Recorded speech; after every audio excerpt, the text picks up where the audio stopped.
నమస్తే, నేను ముఖేష్. ఈరోజు మనతో పాటు ఉన్నారు తంత్ర సాధకులు, అమ్మవారి ఉపాసకులు బ్రహ్మశ్రీ సుభాష్ శర్మ గురువు గారు.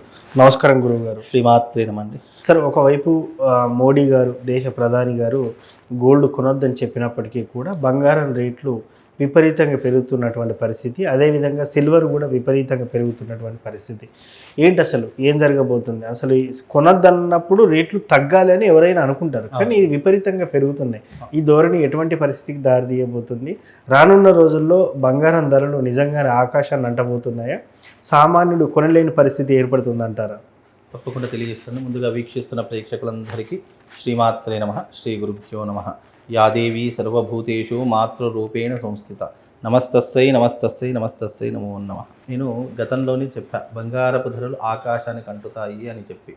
బికాజ్ ఏంటి అని అంటే కనుక మోడీ గారు చెప్పినటువంటి మాట దేశవ్యాప్తంగా, ప్రపంచవ్యాప్తంగా విస్తరించింది. కానీ దేశ ఆర్థిక వ్యవస్థ కావచ్చు, దేశ పరిస్థితులు కావచ్చు, తారుమారయ్యేటటువంటి సిచ్యువేషన్స్, సమయ సందర్భాలు ఇప్పుడు అందరికీ కనిపిస్తున్నాయి. గతంలో యుద్ధ వాతావరణం వస్తుందండి, తర్వాత వస్తువుల ధరలు పెరిగిపోతాయంటే ఎవరూ నమ్మలేదు. ఈ రోజున చూస్తే కనుక వంట గ్యాస్ యొక్క బీభత్సం జరుగుతూ ఉంది. అలాగే పెట్రోల్, ఇంధనం సంబంధించినటువంటి బీభత్సాలు అంటే కొరత ఏర్పడేటటువంటి పరిస్థితులు ఏర్పడుతూ ఉన్నాయి. బంగారపు ధరలు ఆకాశానికి అంటుతాయంటే ఇప్పుడు జూన్ 1వ తారీఖు ప్రారంభం అయ్యిందా? రాసి పెట్టుకోండి. బంగారం మనం కొనలేనటువంటి పరిస్థితి దాటి వెళ్ళవచ్చు. బికాజ్ ఏంటి అంటే ఈ యొక్క ఆర్థిక వ్యవహారము, ఆర్థిక పరిస్థితులు ఏంటి తారుమారయ్యేటటువంటి సందర్భాలు జూన్ 1వ తారీఖు నుండి ప్రారంభం అవుతాయి. ఎందుకంటే జూన్ 1వ తారీఖు రోజున గురువు మార్పు చెందుతున్నాడు.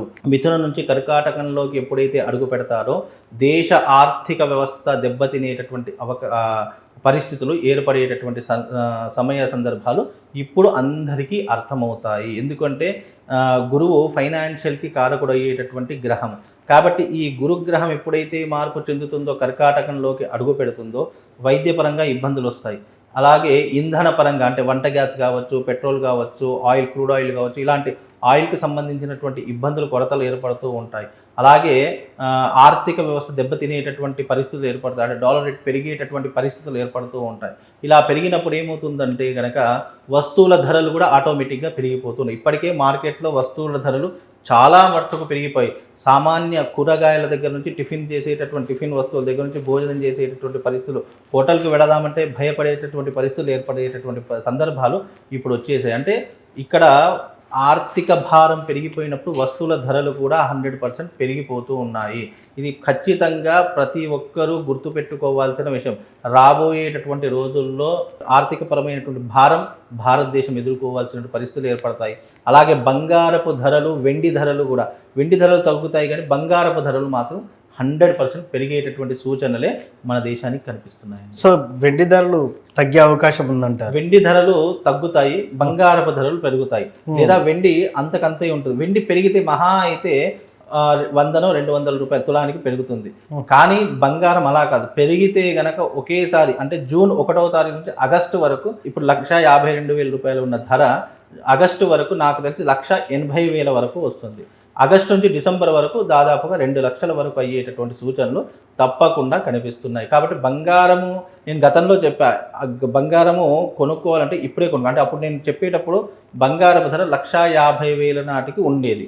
కానీ ఇప్పుడు అదే బంగారపు ధర 1,54,000, 57,000, 60 వారికి చేరుకునేటువంటి పరిస్థితులు ఏర్పడుతున్నాయి. కనుక బంగారం అనేటటువంటిది ఒక అసెట్, ఒక ఆస్తి. అది ఎప్పటికైనా కూడా మనకు ఉపయోగపడేటటువంటిది. అంటే చాలా, అది ఎవరు కొనుక్కోవాలి అది కూడా చెప్తున్నాను. డబ్బు ఉన్నవాళ్ళు లేదా సేవింగ్స్ చేసుకుందాం అనుకున్న వాళ్ళు, డబ్బు పరంగా కాకుండా వస్తువు పరంగా మనం పెట్టుబడి పెట్టి, ఇప్పుడు నా దగ్గర 10,000 ఉన్నాయి, 10,000 లాకర్లో పెట్టాను అనుకోండి, ఆ 10,000 అలాగే ఉంటాయి తప్ప దానివల్ల ఎలాంటి ఉపయోగం.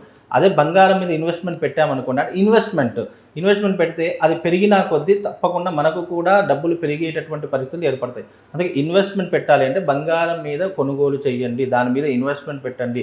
అది ఒక రోజు కోసమో, 2 రోజుల కోసమో, లేదా స్టాక్ మార్కెట్లో వస్తున్నటువంటి వార్తల కోసమే కాదు. అది ఇప్పుడు మీరు కొనుక్కొని పెడితే మీకు సంవత్సరానికో లేకుంటే 6 నెలలకో అది తప్పకుండా మీరు పెట్టినటువంటి పెట్టుబడికి రూపాయో ఇంట్రెస్ట్ తీసుకొచ్చి పెట్టేటటువంటి వస్తువు బంగారం. కనుక అది ఎప్పటికైనా పెరిగేదే కనుక తగ్గేటటువంటిది కాదు అనేది ప్రతి ఒక్కరు అర్థం చేసుకోవాలి. బంగారం కొనకూడదని నరేంద్ర మోడీ గారు చెప్పినటువంటి మాటలు ఏంటి అంటే కనుక దేశ ఆర్థిక పరిస్థితి బాగా లేదు. ఇప్పుడు మనం ఏదైతే మనము బంగారం మీద, పెట్రోల్ మీద, ఇంధనాల మీద అది మనం పెట్టుబడి పెడతామో అది మన దేశానికి రాదు, అది పరాయి దేశానికి వెళ్ళిపోతుంది. కనుక పరాయి దేశానికి వెళ్ళేటటువంటి ఏవైతే డబ్బులో అది చాలా మట్టుకు జాగ్రత్తగా కాపాడుకునే ప్రయత్నం చేస్తే ఆర్థిక పరంగా మనం కాస్త వెసులుబాటులో ఉండేటటువంటి పరిస్థితులు ఉంటాయని చెప్పి నరేంద్ర మోడీ గారు చెప్పినటువంటి వాస్తవం. కానీ ఇప్పుడున్నటువంటి పరిస్థితుల్లో బంగారం మీద పెట్టినా దేని మీద పెట్టినా అది కానీ అది ఎప్పటికైనా మనకు ఒక ధనంగానే ఉంటుంది తప్ప దానివల్ల నష్టం అయితే రాదు అనేటటువంటిదే దీని వెనక ఉన్నటువంటి ఆంతర్యం అండి. ఎస్, ఇప్పుడు మీరు అన్నారు ఇంకా కొద్ది రోజుల్లో 2 లక్షలు దాటే అవకాశం ఉందని చెప్పి.